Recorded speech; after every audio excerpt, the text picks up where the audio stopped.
자, 한번 진행해 보도록 하겠습니다. 여러분 같이 인사하고 진행하겠습니다. 안녕하십니까? 네, 시험 보신다고 수고 많으셨습니다. 자, 우선 사죄의 말씀을 먼저 드리고 진행하도록 하겠습니다. 제가 정말 죽을 죄를 졌습니다. 이 문제를 잘 만들었는데 진짜 이런 실수를 하다니요. 여러분들 일단 아마 인터넷 보는 친구들도 아마 제 욕을 엄청 하겠죠. 그래서 왜 이런 문제를 냈냐라고 하면서 아마 엄청 욕을 했을 것 같은데 경영조직の문제 이거죠. 자, 여러분들 정말 죄송한데 문제 3번이요. 그 문제가 몇 글자가 잘못됐어요. 그게 장병들이 한겨울을 거뜬히 지낼 수 있었던 이유를 동기부여 이론 중에서 선택해야 하는 거예요. 그러니까 제가 전범위를 낸 게 아닙니다. 저는 철저하게 정말 개인 차원에 맞춰서 했는데, 저도 이걸 읽으면서 리더십이라고 무의식 중에 생각을 했나 봐요. 근데 이걸 제가 찾은 거는 동기부여에서 찾았거든요. 근데 저도 이걸 읽으면서 막 장군님이 나오니까 저도 무의식 중에 리더십이라고 생각했나 봐요. 그리고 이걸 점검을 한번 했는데도 그때도 아무 문제를 못 느꼈거든요. 그래서 죄송합니다. 죄송해요. 그래요. 이거는 동기부여 이론 중에 하나를 선택해서 서술을 하는 게 맞습니다. 그래서 여러분들이 그냥 진짜 미안해요. 정말 미안합니다. 일단 답은 다 냈기 때문에 제가 감안해서 답을 매기도록 할게요. 일단 감안해서 매기도록 하고 여차하면 이번 시험은 75점으로 해서 그렇게 답을 매기도록 하겠습니다.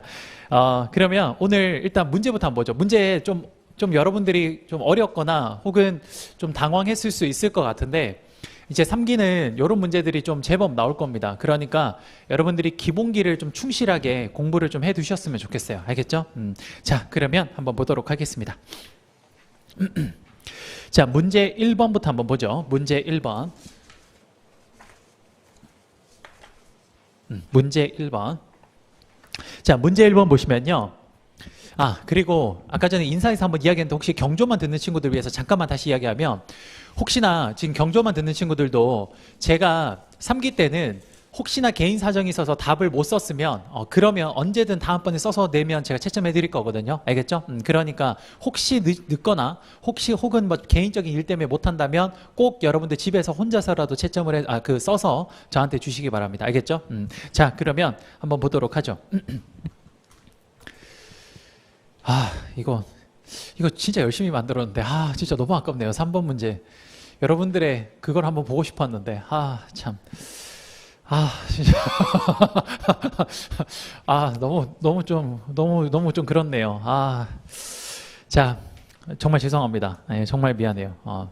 제가 다시는 이런 일 없도록 꼼꼼하게 다시 볼게요. 자, 문제 1번 한번 봅시다. 다음 글을 읽고 물음에 답하시오라고 했습니다. 자, 2007년 1월 9일 스티븐 잡스가 샌프란시스코에서 열린 맥월드 컨퍼런스에서 최초의 아이폰을 공개했습니다. 처음으로 모바일 폰에 노트북 기능이 탑재된 기술이 선보였고 정보, 음향, 영상을 손바닥에 담을 수 있는 스마트폰이 세계 경제의 성장에 새로운 동력이 된 것입니다. 자, 기존 벨소리가 10개밖에 안 들어가던 피처폰, 이런 핸드폰과는 달리 2007년 출시된 아이폰은 직관적인 유저 인터페이스와 장시간 지속되는 음악 재생, 블루투스 등 신선하고 참신한 기능들, 상상도 할 수 없는 스마트폰 웹서핑, 그리고 배터리 발전으로 전 세대들과 달리 압도적인 스마트폰 가동 시간을 자랑하였고 또 최초로 일체형 배터리를 선보였습니다. 사실 이 내용을 쓸까 말까 엄청 고민을 했거든요. 다 쓸모없는 소리. 근데 우리 시험을 보면 의외로 제시문이 쓸모없는데 갖다 붙여놓은 것도 경우가 은근히 많아요. 실제 기출에. 그래서 이것도 이렇게 보다가 유저 인터페이스 이게 왠지 조직 구조에 뭐랑 닮았을 것 같은데 뭐 이런 걸 한번 좀 혹시나 할까 싶어서 한번 해놓은 거예요. 사실 다 쓸모없는 소리입니다. 사실은 다 쓸모없고요. 그 다음 이제 계속 보면요. 자, 그 다음 배터리를 선보였다. 방수 방진에 더 강화를 하고 배터리를 상시로 갈아 끼우는 탈착형은 핸드폰 본체를 플라스틱 외 다른 재질을 사용하기 힘들었다는 이유였다. 이렇게 아이폰의 등장, 여기서부터 이제 중요한 말이죠. 이렇게 아이폰의 등장은 IT 산업 전체의 환경을 뒤흔들었다. 그쵸? 여러분, 자, 아이폰의 등장은 IT 산업 전체의 환경을 뒤흔들었다는 말 자체가 환경에 뭡니까? 환경에 변한 거죠. 환경이 급변하고 있는 겁니다. 맞죠? 여기서부터 이제 중요한 말들이 나와요. 환경이 급변했다라는 걸 여기서 이야기한 거예요. 그렇죠?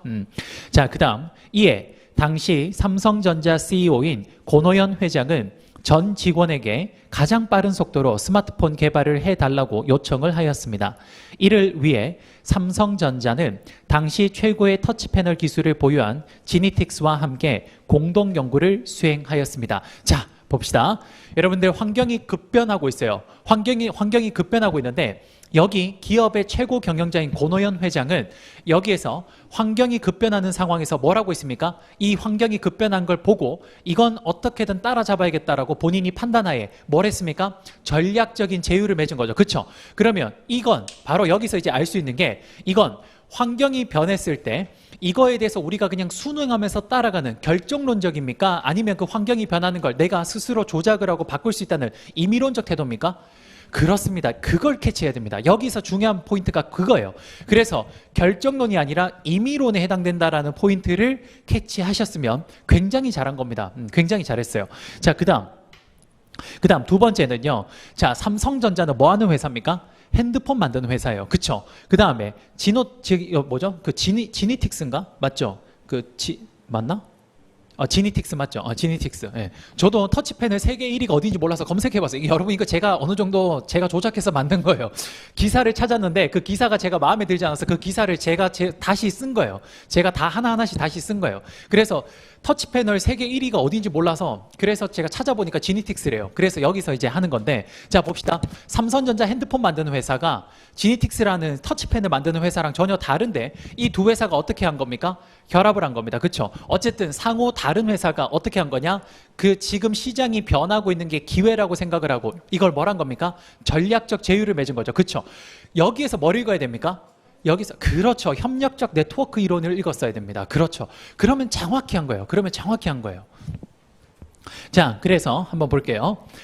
자, 이를 위해서 삼성전자는 당시 최고의 터치패널 기술을 보유한 지니틱스와 함께 공동 연구를 수행하였다. 신속한 스마트폰 개발이라는 목표를 공유한 두 조직은 계약서 한 장 없이 함께 일하면서 비밀 정보를 공유했다. 전례 없는 IT 환경의 변화 속에서 전례 없는 방식으로 프로젝트를 추진한 결과 삼성전자는 6개월 만에 스마트폰 신제품을 출시하면서 성공적으로 마무리되었다. 그 스마트폰이 그 이름 유명한 옴레기였습니다. 그렇죠? 그래서 옴레기가 이렇게 해서 등장하게 된 겁니다.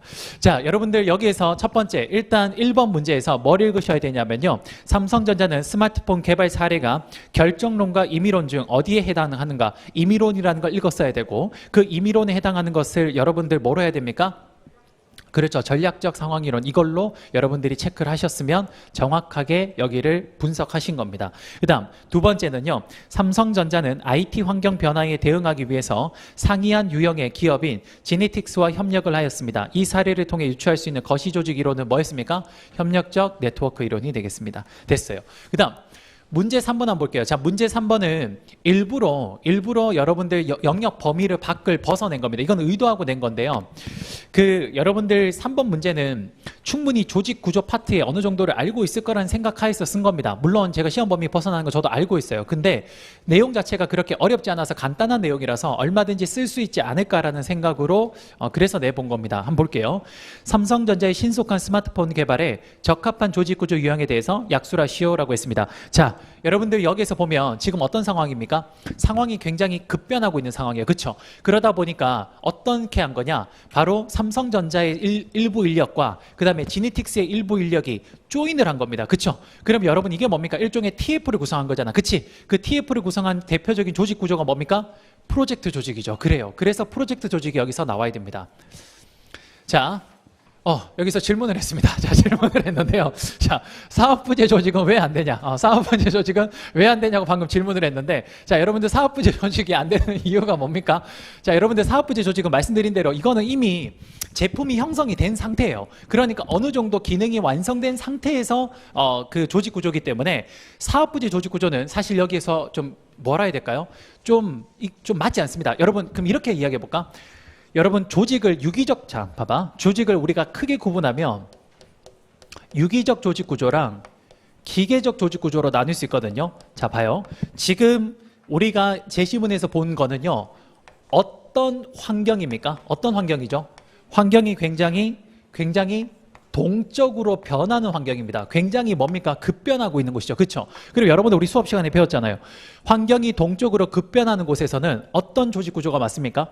당연히 유기적 조직 구조죠. 그런데 사업부재 조직 구조는 여러분 이 둘 중에 어디에 가깝습니까?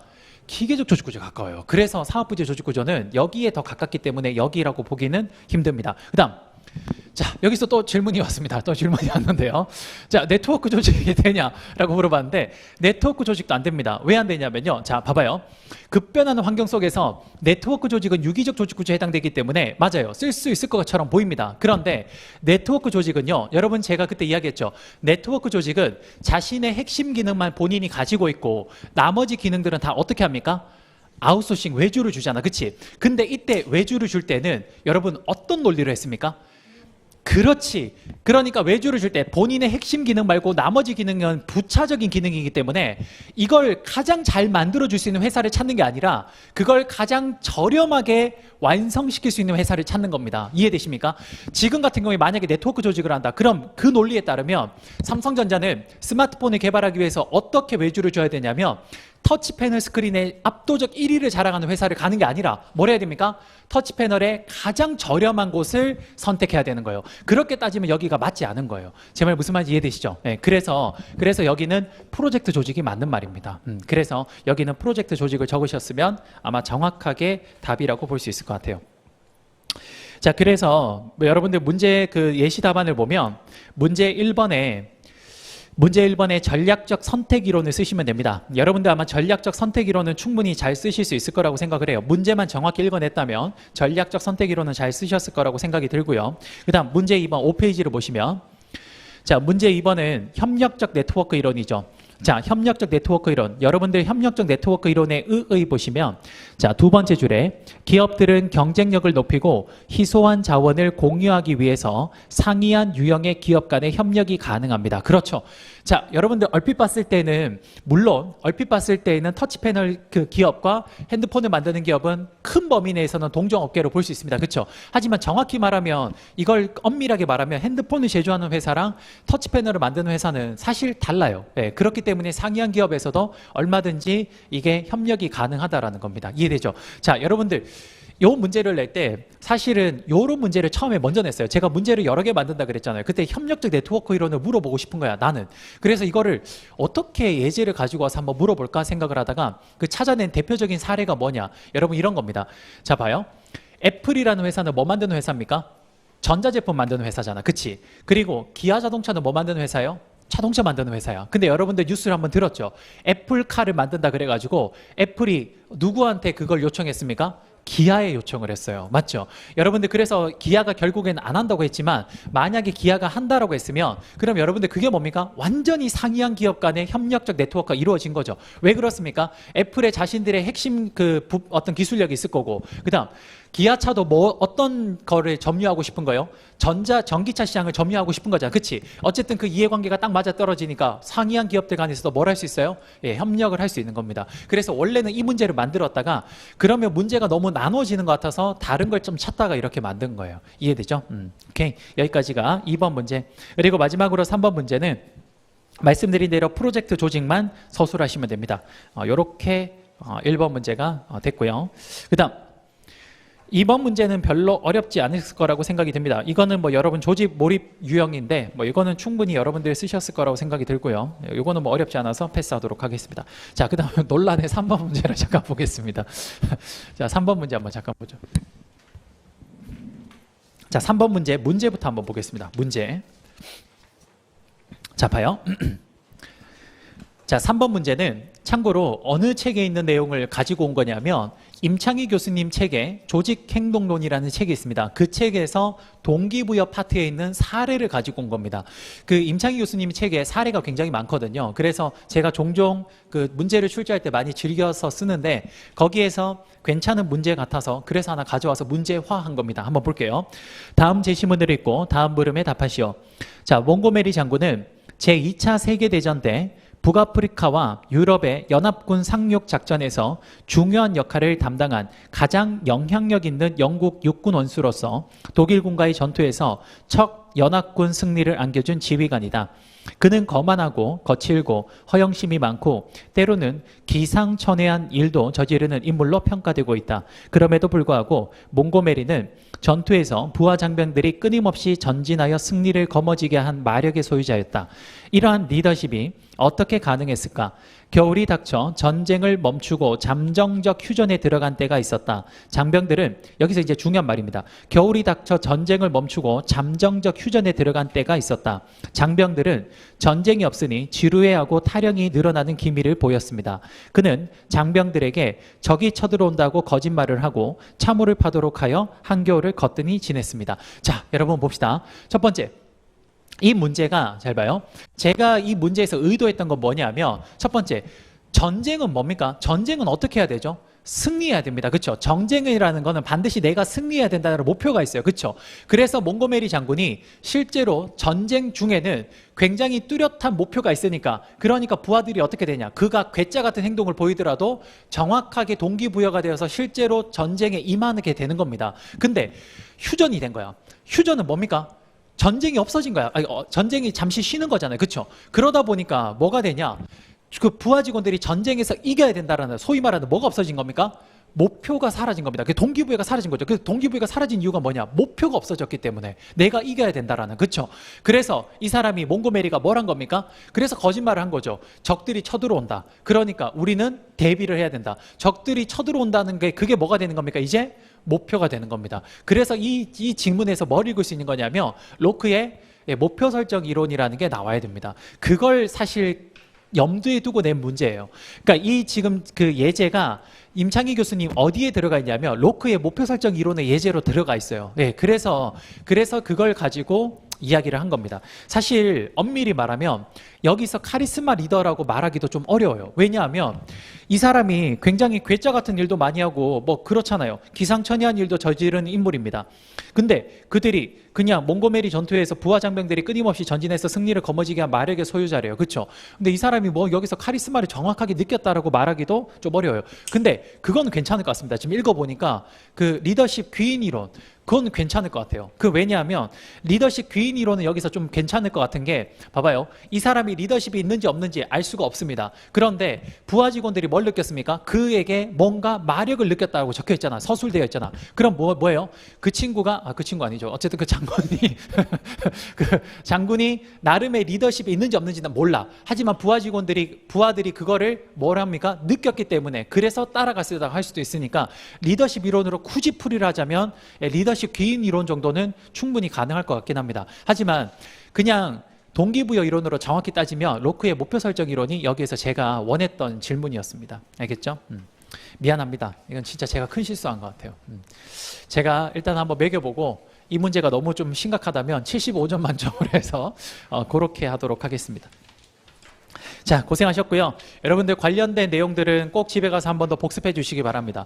그러니까 지금 다시 한번 말씀드리지만 경영조직론도 지금부터 5회차 동안 제가 내는 문제는 올해 시험에 나올 법하다라고 생각되는 주제들을 제가 선별해서 하는 겁니다. 그러니까 꼭 여러분들 교재나 어디에다가 표시를 좀 해놓으시기 바랍니다. 물론 다시 한번 말씀드리지만 안 나올 가능성이 훨씬 높아요. 하지만 시간이 부족해서 꼭 이것만 좀 봤으면 좋겠다 하는 친구들은 그럼 그런 친구들을 위해서 만든 거니까 꼭 그 정도는 봐주시기 바랍니다. 알겠죠? 자, 고생하셨고요. 이제 여러분들 요거 하나 펼쳐서 보겠습니다. 똑같이 인사랑 똑같이 했던 요거.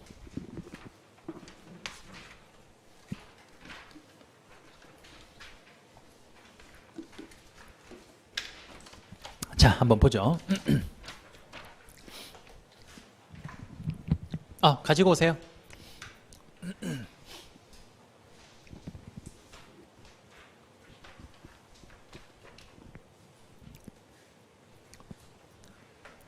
여러분 이거 제가 나눠드린 이거 버리지 마세요. 이거 여러분 이거 제가 생각보다 만들기 되게 어려워요. 이거 이 A3 용지로 만들기가 생각보다 어렵더라고요. 버리지 마세요. 아까 누가 버리고 가는 거 봤는데 버리지 마세요. 나름 저의 노력인데. 자, 여러분들한테 어떻게든 조금이라도 도움이 됐으면 하는 생각에 뭐라도 자꾸 만들게 되거든요. 그러니까 여러분 버리지 마세요. 자, 볼게요. 자, 경영조직론 파트별 기출 정리입니다. 자, 보시면 일단 딱 봐도 엄청나게 그 골고루 나오고 있어요. 그냥 대부분 다 골고루 나왔고요. 그리고 딱 그 눈에 띄는 게 뭐냐면 그 우리 경영조직론의 딱 3대 주제가 역시 밭이라는 게 보입니다. 뭡니까? 리더십, 동기부여. 그 다음에 리더십 이론. 그 다음 뭐 했죠? 조직 설계랑 조직 구조. 그렇죠. 요거는 무조건 단골 주제라고 보시면 됩니다. 근데 여러분들 그 셋 중에 역시 눈에 띄게 정말 자주 나오는 게 하나 있습니다. 뭡니까? 조직 설계랑 조직 구조. 금년에도 제가 장단컨대 한 문제 나올 겁니다. 그러니까 조직 설계, 조직 구조는 여러분들 경영 조직론 공부할 때 가장 먼저 공부해야 되는 게 사실 여기입니다. 조직 설계랑 조직 구조. 여기는 금년에도 또 나올 겁니다. 반드시 나올 거예요. 거의 예외 없이 나오기 때문에 조직 설계랑 조직 구조는 반드시 공부를 꼭 해놓으시기 바랍니다. 알겠죠? 여기 거는 특히 기본서에 있는 내용을 꼼꼼하게 정리를 해주셔야 돼요. 여기는. 알겠죠? 여기는 꼭 하고. 그 다음 제가 이걸 보면서 좀 느낀 게 뭐냐면 꽤 중요하다고 불리는 동기부여랑 리더십이 근 한 3년간 잘 안 나왔습니다. 네, 그래서 왠지 동기부여랑 리더십이 올해는 한 번쯤 나올 수 있지 않을까라는 생각이 좀 들어요. 네, 이게 굉장히 자주 원래 나왔던 주제들이 안 나오고 있어서 동기부여랑 리더십을 돌아가면서 한 번씩 나왔었거든요. 항상. 근데 지금 근 한 3년 동안 동기부여랑 리더십이 거의 나오고 있지 않아요. 동시에. 그래서 둘 중에 하나가 올해 나올 수 있지 않을까라는 생각이 듭니다. 그거 일단 체크하시면 될 것 같고요. 나머지는 그냥 다 기타 잡주제들이 많습니다. 대부분 잡주제가 많고요. 자, 인사관리에서는 경영 조직 역사론이 거의 나오지 않습니다. 왜? 그게 원래 주제가 여기에 해당되는 거라서. 그래서 인사에서는 경영 그 조직론의 역사, 조직론의 역사가 딱 2번 나왔어요. 2번. 그냥 가장 최근에 26회인가 인사에서 나왔었는데 그것만 제외하면 거의 나온 적이 없습니다. 근데 그러면 그 시험 문제는 어디서 나오냐? 경영 조직론 파트에서 나옵니다. 여기가 원래 고향이에요. 그래서 여러분들 거기 보면 세 번째 칸에 경영 조직 이론 발전 과정 있잖아요. 어때요? 꽤 그래도 많이 나온 편이죠. 그렇죠? 그래서 여기 파트는 그래도 또 나올 수 있기 때문에 여러분들은 경영 조직론을 공부하는 친구들은 여기 걸 공부해 두셔야 됩니다. 알겠죠? 인사를 하는 친구들은 굳이 안 해도 되겠지만 경영 조직론은 여기를 꼭 공부해 주시기 바랍니다. 알겠죠? 그리고 하나만 좀 체크를 하자면 여러분들 지금 그 조직 문화 탭을 보세요. 조직 문화 탭. 조직 문화 저기 끝에 있거든요. 자, 거기 보면 조직 문화 탭에서 쭉 내려가면 26회에 보면요. 홉스테드 국가 문화 하위 차원 되어 있죠. 저는 이거를 조직 문화에 넣었는데 이걸 가치관에 넣어도 상관없습니다. 알겠죠? 지금 가치관이 다 비어 있어서 그래서 여러분들 쌤 그럼 가치관 한 번도 안 넣었네요. 아닙니다. 나왔어요. 나왔는데 제가 분류를 좀 애매해서 저는 문화에다 넣었거든요. 근데 홉스테드 문화는 얼마든지 가치관에 넣어도 상관없기 때문에 여러분들도 가치관은 나왔다라고 보시면 됩니다. 그러면 안 나온 게 뭐냐? 그 옆에 신뢰 있죠. 신뢰. 안 나왔어요. 근데 낼 수 있을까라는 생각이 듭니다. 생각보다 내기가 쉽지 않을 것 같아서 그래서 신뢰는 뭐 좀 쉽지 않을 것 같아요. 예, 그 정도 하시면 될 것 같고 그리고 나머지는 뭐 그냥 되게 평이한 주제들에서 나왔습니다.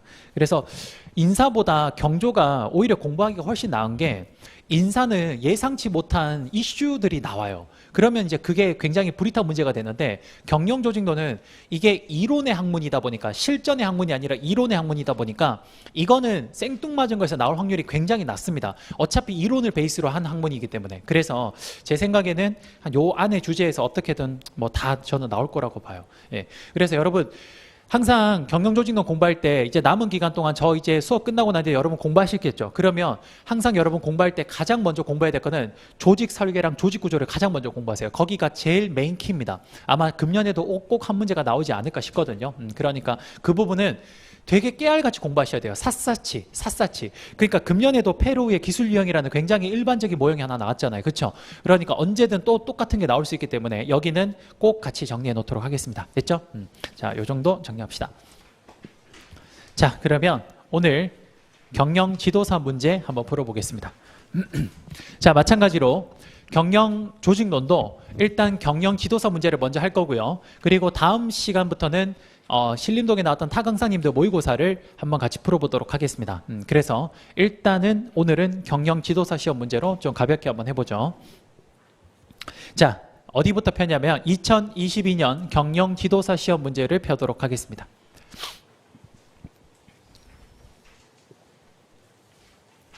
자, 금년에 2023년도 경영지도사 시험이 실제로 출제가 되면 역시나 제가 답안을 다 달아서 카페에 올려드릴 테니까 그것도 꼭 한번 나중에 체크를 해주세요. 알겠죠? 그거는 따로 함께 볼 시간은 없을 것 같아서 꼭 여러분들이 한번 체크해 주시면 됩니다. 자, 그러면 한번 볼게요. 자, 문제 1번은요.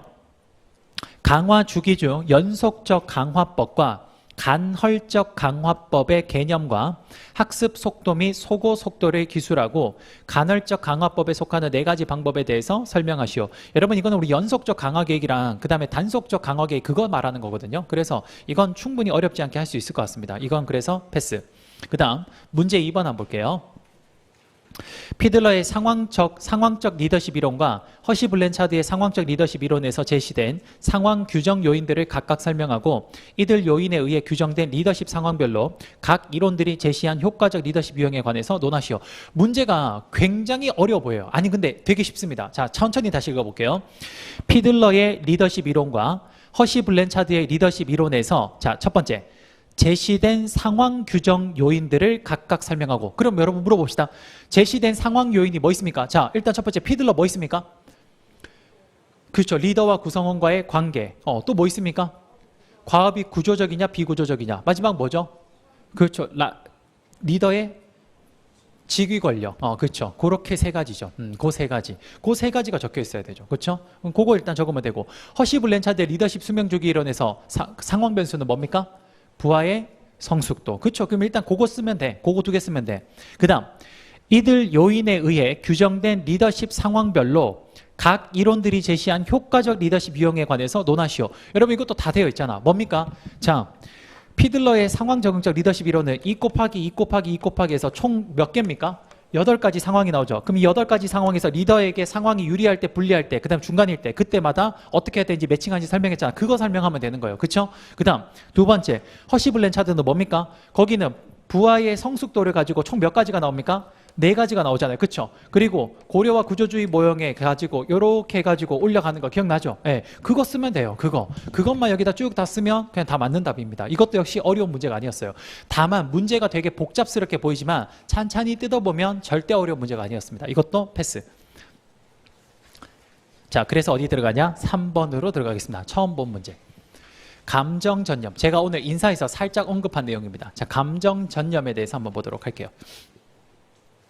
사실 별로 그렇게 중요해 보이지 않는 주제 같아요. 근데 한번 굳이 하는 이유가 뭐냐면요. 우리 경영조직론에 뭐가 한번 나온 적이 있냐면요. 인사인가요? 하여튼 거기서 감정노동이 나온 적이 있습니다. 감정노동. 그래서 감정전념이란 이런 것도 혹시나 물어볼 수 있을까 봐. 왜? 이게 지금 경영조직론의 그 경영지도사 시험에 나왔던 부분이니까 혹시 물어볼지 몰라서 한번 보자는 겁니다. 한번 볼게요. 자, 첫 번째. 감정 전념의 개념을 기술하고, 그러니까 개념 쓰고, 그 다음 2번째, 이 개념에 근거하여 고객 응대 직원의 직무 만족과 접촉 고객의 고객 만족이 어떤 관계를 갖는지 설명하시오. 자, 문제는 굉장히 간단한 문제입니다. 뭡니까? 감정 전념의 개념을 일단 쓰고, 그 다음 고객 응대 직원의 직무 만족과 접촉 고객의 고객 만족이 어떤 관계를 갖는가. 여러분 이건 안 봐도 알 수 있을 것 같아요. 어떻습니까? 자, 고객 응대 직원의 직무 만족이 높으면 높을수록 그러면 당연히 접촉하는 고객의 만족도는 어떻게 될까요?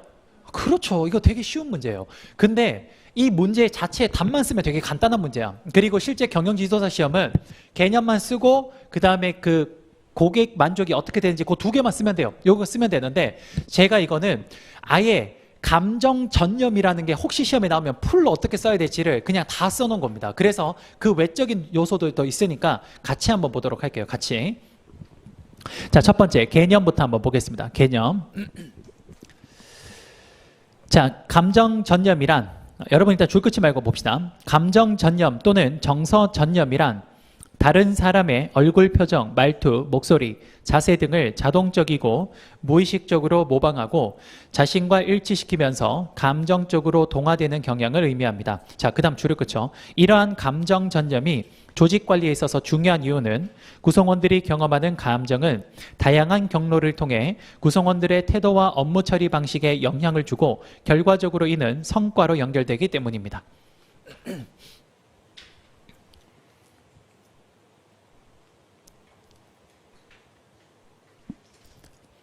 당연히 여러분들 부정적 감정은 당연히 타인에게 어떻게 전염될까요? 부정적으로 감정이 전염되겠죠. 그러다 보면 당연히 회사 전체에 부정적인 요소가 많이 커지면 회사 성과에 굉장히 악영향을 미칠 겁니다. 그래서 일단 중요한 겁니다. 자, 그러면 감정 전염이 발생하는 경로는 어떻게 되는가 한번 봅시다. 첫 번째, 무의식적으로 닮아가는 겁니다. 이건 말 그대로 미미킹, 그냥 닮아가는 건데요. 자, 여러분들 이런 거겠죠. 무의식적으로 닮아가는 건 뭡니까? 이런 겁니다. 여러분들 TV 보면 가끔씩 그 뭐죠? 그 박서준 같은 친구들이 나와서 웃으면서 함께 드실래요? 이러잖아요. 그러면 여러분들 보고 있으면서 나도 모르게 씩 웃고 있지 않나요? 그렇죠? 이런 거. 그냥 그 사람의 감정을 그대로 카피하는 겁니다. 카피하는 거. 그게 뭡니까? 무의식적으로 닮아가는 거. 이런 거. 그다음 두 번째, 나의 감정을 남과 비교해서 표출하는 겁니다. 자, 여러분들 어떤 거 있습니까? 이런 거죠. 예를 들어서 회의를 해요. 회의를 하는데 어떤 사람이 안건을 냈는데 그 안건이 굉장히 뭔가 좀 고압적이고 맞지 않는 것 같아. 그래서 다른 모든 사람들이 거기에 대해서 만약에 반발을 해. 그러면 나도 그 감정을 나도 그런 느낌을 가지고 있었던 사람임에도 불구하고 사람들이 다 그렇게 하면 나도 똑같은 감정을 표출을 합니다. 근데 반대로 그 어떤 의견을 냈는데 나는 거기에 굉장히 반발하는 느낌을 갖고 있는데 다른 사람들이 전부 다 어떻게 하고 있냐? 그냥 가만히 있어. 그럼 나는 왠지 거기에 대해서 반항을 하고 싶은데 어떻게 합니까? 그냥 그렇죠. 그냥 감정을 수그러들이면서 내가 뭐 잘못 생각하고 있나? 뭐 이러면서 그냥 그 사람과 감정을 비교해서 내 태도가 바뀌는 거. 그게 두 번째, 나의 감정을 남과 비교해서 표출하는 겁니다. 그러니까 아까 전에 이런 거죠. 제가 아까 문제 3번을 냈는데 문제 3번을 아마 여러분들 속으로 이 선생이 왜 이러나 이런 생각을 아마 하셨을 겁니다. 이거 자꾸 구라를 치지. 분명히 개인 차원만 낸다 그랬는데 보니까 이거 뭐지? 집단 차원의 리더십도 들어가 있고 이거 3번에 조직 구조도 들어가 있고 이 선생 왜 이러나 이런 생각을 아마 했을 겁니다. 그때 어떤 사람이 여러분들 그런 속으로 그런 생각을 했겠죠. 근데 그 친구가 그런 속으로 생각을 했는데 나머지 전부 다 조용하니까 일단 소설을 쓰자라는 생각으로 그렇게 쓴 거죠. 그게 뭡니까? 그게 나의 감정과 남의 그 감정을 비교해서 표출하는 거. 그다음 세 번째는 뭡니까? 거울 신경 세포 이론이라고 있습니다. 여러분 여기는 지금 제가 이해를 돕기 위해서 좀 길게 썼는데 혹시나 시험 문제 나오면 그냥 간단하게 쓰면 됩니다. 알겠죠? 자, 거울 신경 세포 이론은요. 자, 여러분들 거기 세 번째 줄 끝에 보시면 인간이 생물학적으로 다른 사람의 감정을 공감할 수 있는 특성을 갖고 있다는 이 이론은 감정 전염이 일어나는 원인의 일부를 설명해 주고 있다.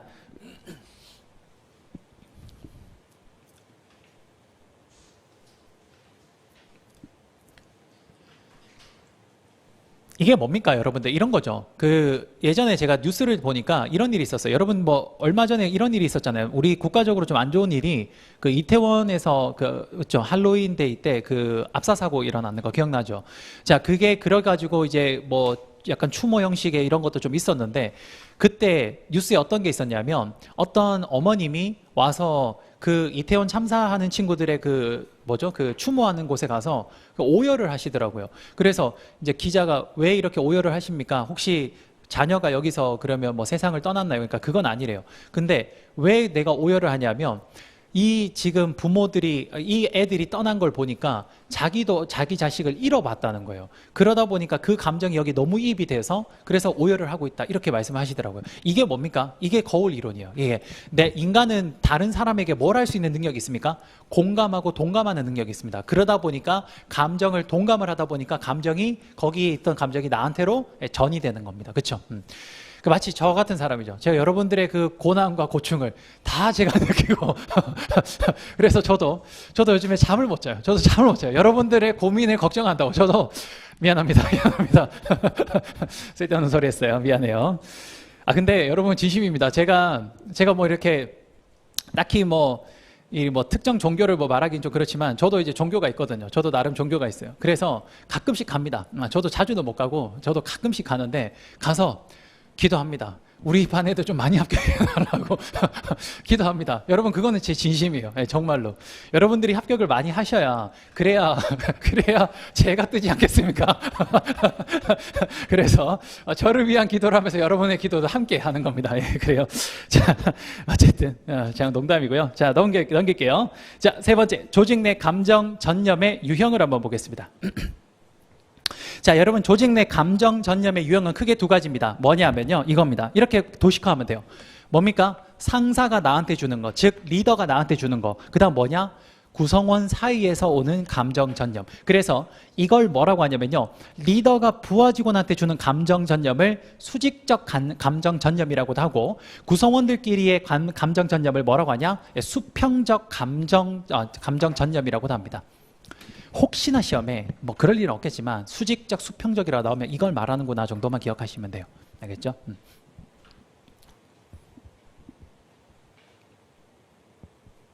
여러분들도 어렸을 때 그런 경험 다 있지 않습니까?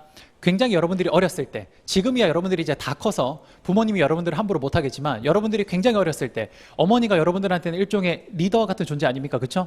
그래서 어머니 기분이 딱 안 좋으면 어떻게 합니까? 눈치 보잖아요, 계속. 그렇죠? 눈치 보면서 저 사람을 건들면 나도 오늘 같이 끝난다. 아버지가 그 전날 술을 먹고 늦게 와가지고 어머니가 열이 이까지 올라와 있는 상태에서 저 사람을 건들면 나도 오늘 끝난다. 아빠랑 함께 골로 가겠구나, 뭐 이런 것 때문에. 그게 뭡니까? 그게 수직적 감정 전념입니다. 리더가 부하 직원한테 하는 감정 전념. 자, 그래서 한번 볼게요. 자, 여러분들 리더의 감정 전념의 두 번째 줄에 첫 번째 줄 보시면, 두 번째 문단의 첫 번째 줄 보시면요, 리더는 조직 내 구성원들이 잘 보이고 싶어하는 대상으로 인식. 그래서 두 번째 줄 끝에 보시면 구성원은 리더의 표정, 말, 행동 하나하나에 주의를 기울이게 됨으로써 리더의 감정에 쉽게 영향을 받는다. 그 다음, 여러분들 우리 회사 갔을 때 어떤 동료가 굉장히 부정적이거나 굉장히 뭔가 좀 뭐랄까 비관적인 그런 감정이며, 그게 다른 친구들도 쉽게 어떻게 됩니까? 이게 전파가 됩니다. 그렇죠? 그걸 뭐라고 하냐? 물결 효과라고 합니다. 자, 그래서 구성원 간 감정 전념은 첫 번째 줄 끝에 보시면 물결 효과로도 비유된다. 물결 효과로 비유된다. 그 다음 바로 밑에 구성원들의 감정도 팀 내에 확산되면 그 효과가 커질 수 있다는 것이다.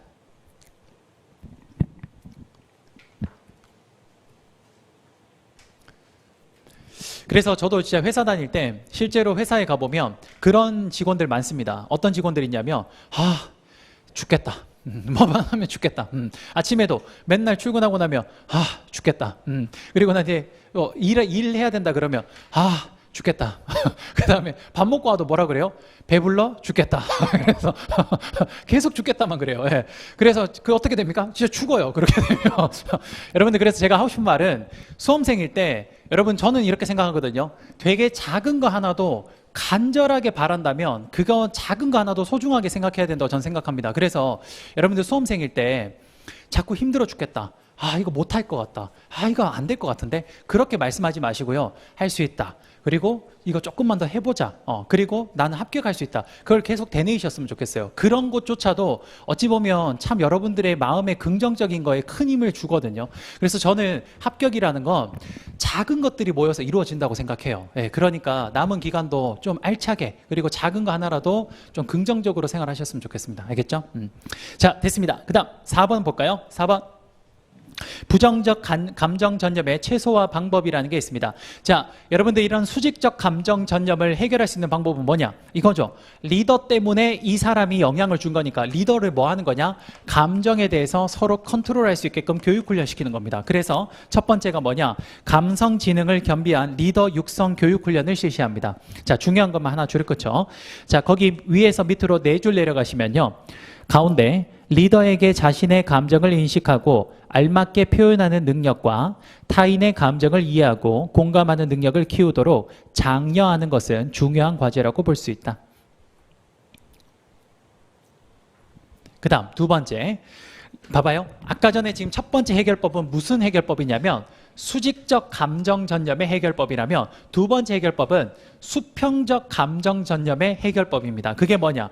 구성원들에게 자신의 감정을 돌아볼 수 있는 기회를 제공하는 겁니다. 자, 여러분들 거기 위에서 하나, 둘, 셋, 네 번째 줄 끝에 보시면요, 조직은 구성원들이 스스로 자신의 감정을 모니터할 수 있는 기회를 교육 프로그램 또는 리프레시 휴가 제도를 통해 제공함으로써 자신을 돌아보고 내면을 살펴봄으로써 일터와 업무로부터 형성된 부정적 감정을 순화시킬 수 있도록 할 필요가 있다. 여러분 그래서 요즘에 회사에서 뭐가 생기고 있습니까? 안식년 제도라는 게 생기고 있죠. 그게 바로 딱 여기에 해당되는 거예요. 감정 전념에 해당되는 거. 마지막으로 세 번째, 부정적 감정에 확산되는 시그널을 파악해서 미리미리 사전에 예방하자라는 겁니다. 됐습니다. 이 정도 보시면 됩니다. 그 다음 그 밑에 5번, 이 문제의 답은 이거죠. 자, 마지막으로 한번 볼게요. 자, 거기 보면 고객 응대 직원의 직무 만족과 접촉 고객의 고객 만족 관계라고 적혀 있는데 세 번째 줄 보시면요. 세 번째 줄.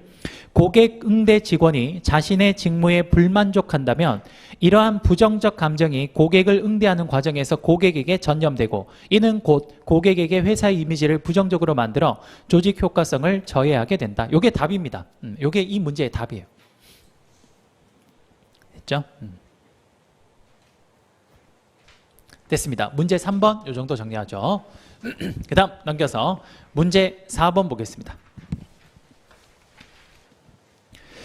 자, 집단 응집력은 여러분들이 많이 알고 있을 겁니다. 다만 여기서 우리가 좀 보고 싶은 거는요, 집단 응집력을 증대하는 요소를 좀 볼 겁니다. 감소하는 건 좀 쉬워서 여러분들 읽어보시면 될 것 같고, 물론 증대도 쉽긴 한데 한번 같이 좀 볼 필요가 있어서 한번 볼게요.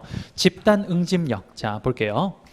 첫 번째, 집단 응집력에 의의 있는데 첫 번째 줄, 집단 응집력은 집단 구성원들을 결속시키거나 갈라놓는 힘들에 대항함으로써 집단을 온전하게 유지시키는 힘을 말한다.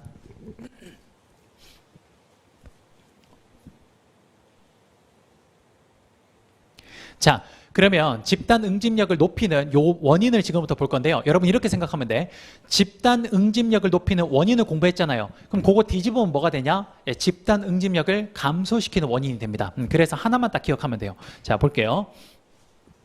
첫 번째, 집단의 목적과 구성원의 목표가 일치하는 경우 집단 응집력이 증대됩니다. 첫 번째 줄, 집단이 추구하는 목표에 대한 개인의 관심사가 일치하고 집단 행동의 방향에 동의할 경우 응집력은 강해지는 경향이 있다.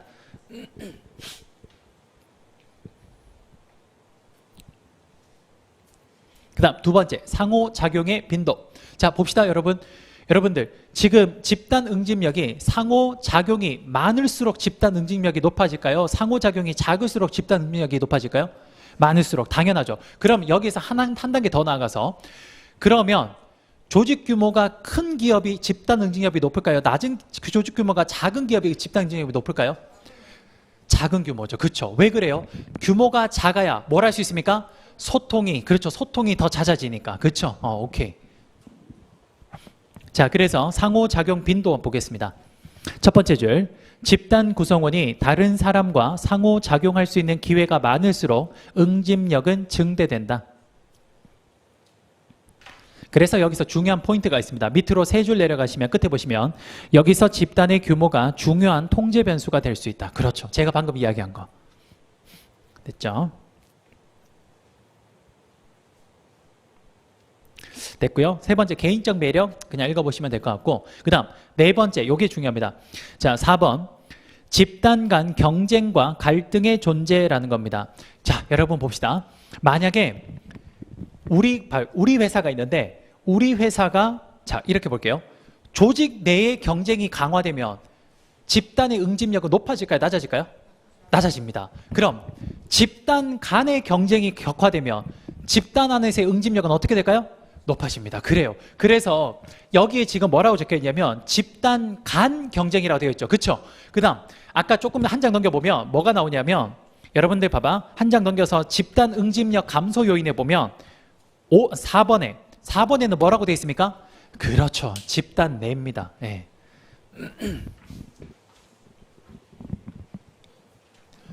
여러분들 왜 그런 말 있잖아요. 그 뭐지?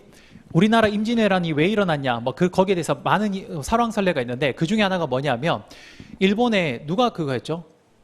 도요토미 히데요시가 일본 전체 막부를 통일하고 난 뒤에 그렇게 하고 나니까 거기에 막부들이 전부 다 뭐가 됩니까? 이제 실업자가 되는 거죠. 그러니까 서로 싸우는 거야, 그 안에서. 그러니까 이거를 응집을 해서 다른 쪽으로 힘을 돌리려니까 어떻게 하냐? 경쟁 상대를 만드는 겁니다. 그게 누굽니까? 그게 조선이 침략이죠. 그렇게 됐다는 이야기가 많아요. 그게 바로 여기에 해당되는 이야기입니다. 그렇죠? 됐습니다. 그 다음 성공적인 성과 달성과 넘겨보시면 집단별 보상과 호의적인 평가 정도까지 보시면 됩니다. 여기서 증대 요인에 한 3가지 정도 기억하시면 됩니다. 그래서 저 개인적으로는 1번, 2번, 4번 정도 생각하시면 되지 않을까 싶습니다. 그리고 그걸 뒤집으면 뭐가 되냐? 예, 감소 요인이 됩니다. 그러니까 한쪽만 기억하시면 돼요. 알겠죠? 자, 됐습니다. 이것도 이렇게 마무리하도록 하죠. 나머지 5번, 6번 모두 다 쉬운 문제라서 패스하도록 하겠습니다. 여기까지. 첫 번째.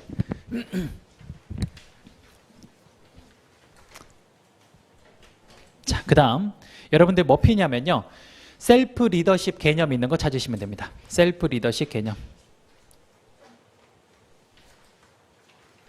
자, 볼게요. 셀프 리더십의 개념에 대해서 서술하시오. 요거. 자, 여러분들 어디서 본 것 같지 않습니까? 셀프 리더 하면 여러분들 뭐가 탁 튀어나와야 됩니까? 슈퍼 리더십. 그쵸? 그러면 여러분들 봐봐. 슈퍼 리더십이 셀프 리더를 양성하는 거라며, 그럼 셀프 리더십은 뭐예요? 그 양성된 사람인 거죠. 그렇죠? 그래요. 그래서 슈퍼 리더십에 대해서는 우리가 다 배웠기 때문에 그거에 대해서는 별로 코멘트할 게 없습니다. 다만, 자,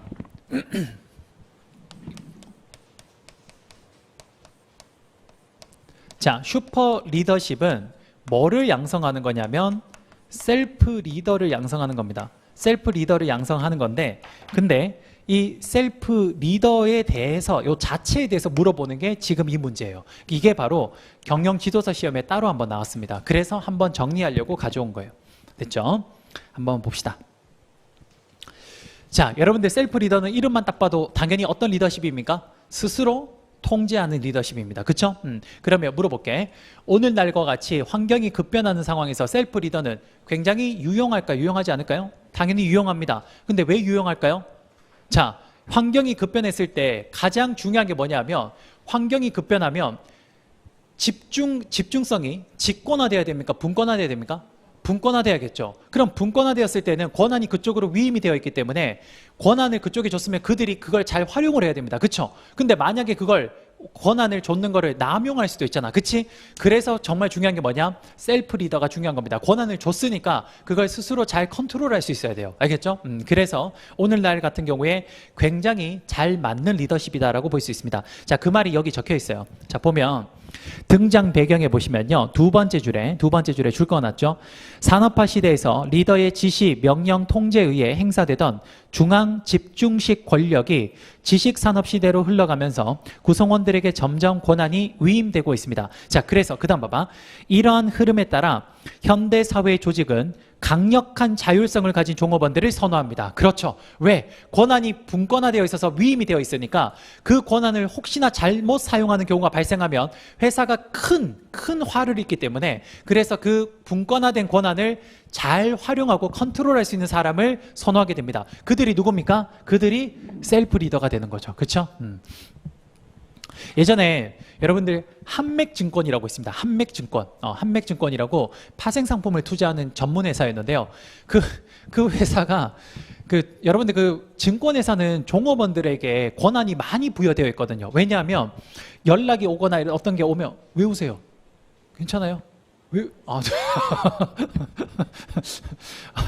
하품했군요. 그렇죠. 그렇죠. 예, 그래요. 미안합니다. 자, 그래서 그래요. 그래요. 자, 그래서 제가 어디까지 이야기했죠? 증권사 직원들은 기본적으로 다른 회사보다 훨씬 권한이 밑에 많이 위임되어 있어요. 그러다 보니까 밑에 있는 직원들이, 종업원들이 뭐를 할 수 있냐면 주문을 직접 넣을 수가 있습니다. 다 할 수 있어요. 근데 어떻게 되냐면, 자, 주문을 직접 넣는다라는 거, 특히나 큰 금액의 주문을 넣는다라는 건 굉장히 큰 권한이거든요. 근데 그걸 어떤 특정한 종업원이 가지고 있었던 거야. 근데 어떻게 했냐? 이렇게 한 거예요. 사야 되는데 바이 주문을 해야 되는데 잘못해서 뭘 눌렸냐면 이걸 한 겁니다. 이걸 한 거예요. 근데 얼마 했냐? 예를 들어서 1,000억을 사야 되는데 1,000억을 판 거예요. 그러니까 어떻게 됐냐? 그래프가 이렇게 가다가 이렇게 됐어요. 이렇게 됐어요. 어떻게 됐을까요? 그 회사? 망했습니다. 그날로 망했습니다. 그래요. 회사가 이렇게 돼요. 그러니까 권한을 줬을 때 그 권한을 잘못 활용했을 때 어떻게 됩니까? 이렇게 되는 거죠. 그래서 셀프 리더가 되게 중요한 겁니다. 알겠죠? 자, 볼게요. 자, 그러면 전통적 리더와 셀프 리더의 가장 중요한 두 가지가 뭐냐?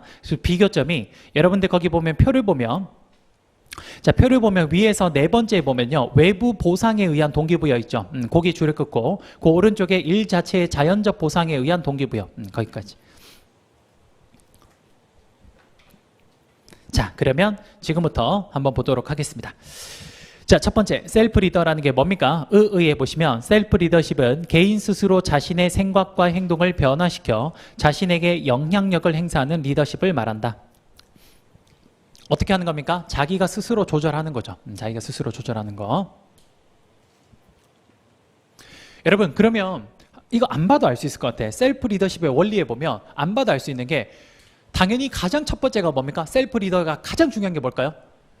자기가 스스로 리더십을 발휘하려면, 자기가 스스로 모든 걸 조절하려면 뭘 알아야 됩니까? 그렇지, 나 자신. 그래서 가장 중요한 게 뭐냐? 자기 관찰입니다. 그래서 첫 번째 거기 나오죠. 여러분들 셀프 리더십의 원리에 1번에 뭐라고 되어 있습니까? 네, 자기 관찰. 그 다음 당연히 뭐도 필요합니까? 자기 통제. 그렇죠. 그래서 2번에 자기 통제.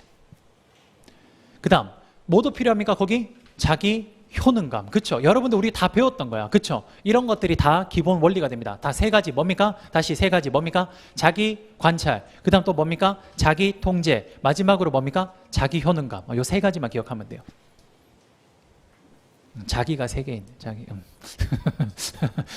자기. 좋죠. 그래요. 자, 미안합니다. 결혼을 못해서 자기라는 말에 좀 설렜어요. 미안해요. 자, 그래요. 어디까지 했죠? 자, 거기 보면 효과 있죠. 효과 위에 보면 이상의 세 가지 개념이 효과적으로 충족되어야 진정한 셀프 리더십의 효과를 얻을 수 있다. 거기까지 됐고요. 자, 그 다음 장단점 가볍게 봅시다. 장단점. 자, 장점만 볼게요. 장점의 첫 번째. 자, 가운데 보시면 변화와 혁신을 두려워하지 않는다. 왜 그러냐? 자기 효능감이 충만한 사람들이니까. 그래서 할 수 있다라는 생각이 굉장히 강한 사람들이기 때문에 변화를 두려워하지 않습니다. 두 번째는요. 자, 거기 권한을 최대한 하부에 위임을 했기 때문에 거기 보면 두 번째 동그라미 2번에 가운데 보시면 최고 경영진의 업무 부담을 해소. 그 다음 분권화되어 있기 때문에 거기 끝에 보면 빠르고 유연한 의사결정을 가능케 한다.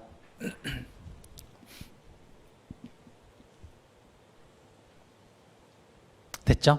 요 정도 보시면 됩니다.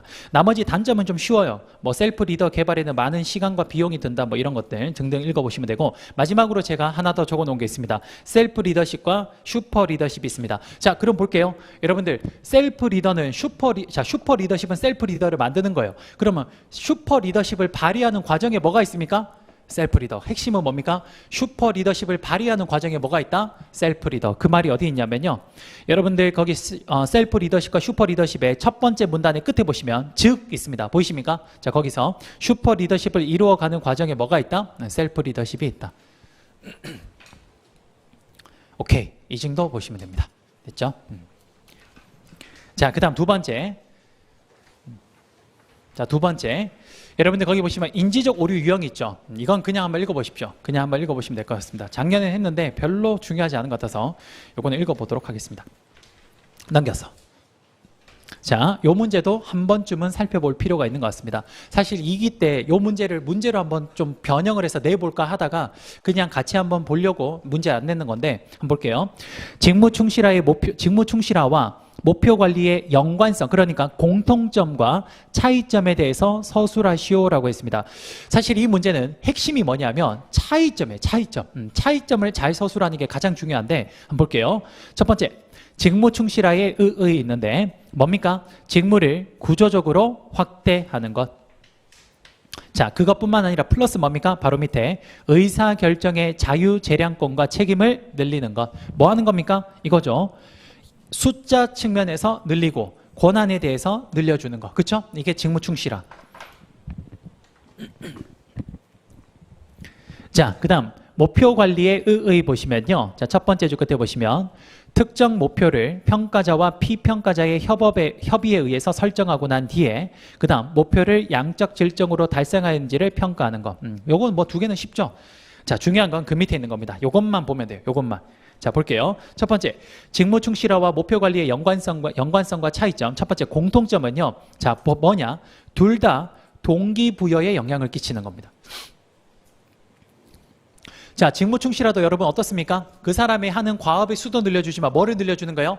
권한과 책임도 늘립니다. 그러면 당연히 내 일에서 뭘 느낍니까? 재미를 느끼죠. 보람을 느끼죠. 그러면 동기부여 될 겁니다. 그 다음 목표 설정 이론에는 목표형 관리 이론에서 MBO에서는 뭡니까?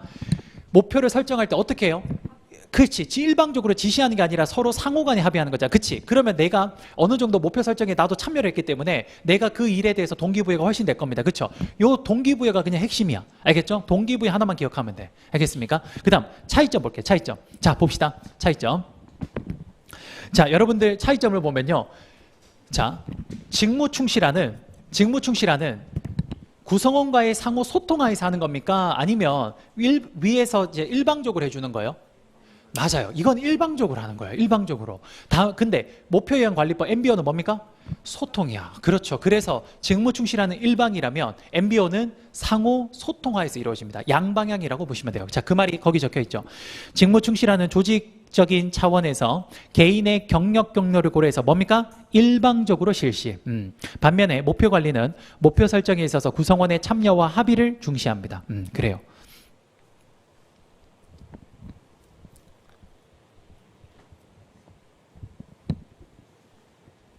그 다음 두 번째 직무충실화랑 그 다음에 여러분들 MBO는요. 자, 목표형 관리법 이 두 가지의 차이점 중에 하나는 자, 거기 보면 두 번째 뭐라고 되어 있습니까? 직무충실화는 개인에게 뭡니까? 계획 영역과 통제 영역까지 권한을 부여합니다. 그렇죠.